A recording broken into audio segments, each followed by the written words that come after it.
Hi guys, Medaram జాతరకి start అయ్యాము. From Hyderabad to Medaram జాతర ఆల్మోస్ట్ 250 or 260 కిలోమీటర్స్ ఉన్నాయి. 233.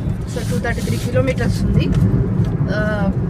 ప్రాబబ్లీ మేము అక్కడికి రీచ్ అయ్యి ఇప్పుడైతే 3:10 అవుతుంది. మేము ఆల్మోస్ట్ ఈ యాదగిరిగుట్ట అయితే దాటేసాము. అక్కడికి రీచ్ అయ్యేసరికి 7 or 7:30 అవుతుందంట. లెట్స్ సీ ఎప్పటి వరకు వెళ్తాము అని చెప్పేసి. సో ప్రజెంట్ అయితే మా జర్నీ స్టార్ట్ అయింది. నేనైతే ఫస్ట్ టైం వెళ్తున్నా మేడారం జాతరకి. ఎట్లా ఉంటుంది ఏంటి అనేది అయితే అసలు నో ఐడియా అనమాట. హవెవర్ వెళ్తున్నాము. వన్స్ అక్కడికి వెళ్ళిన తర్వాత ఇంకేమైనా ఉంటే కనుక నేను మీకు డెఫినెట్గా అప్డేట్ చేస్తాను. Thank you. సో ఇక్కడ ఒక ధాబా టైప్ ఉంటాయి కనుక కేఫ్. సో ఇక్కడ జస్ట్ ఒకటి షార్ట్ బ్రేక్ లాగా వచ్చేసాము. ఇప్పుడు టైం వచ్చేసి లైక్ 3:10 అవుతుంది. సో మాకు రీచ్ అయ్యేసరికి ఎంత టైం అవుతుందో తెలియదు. మా హస్బెండ్ అయితే పాపం మ్యాప్స్లో ఒకటే బిజీ అయిపోతుంది, ఎంత లాంగ్ ఏంటి అని చెప్పేసి. కొంచెం హాయ్ అనే చెప్పండి. సో అది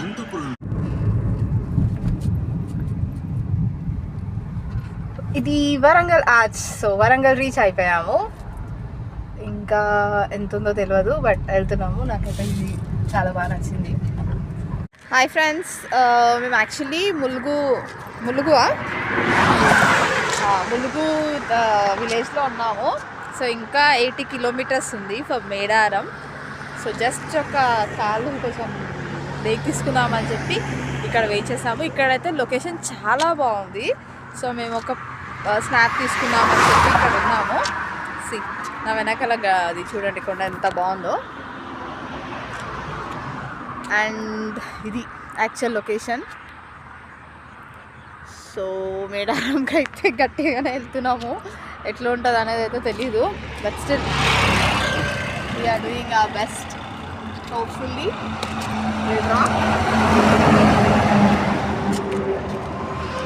వెళ్ళిగండి. Hi guys, going to Medaram.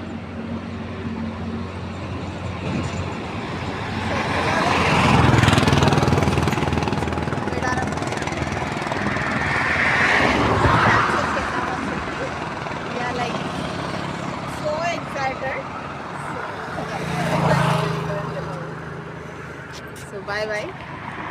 ఇది ఇక్కడ ఉన్న కొండ, ఈ కొండ కూడా క్యాప్చర్ చేద్దామా అని చెప్పేసి అంటున్నా ఆయన. సో ఇది కూడా క్యాప్చర్ చేద్దాము.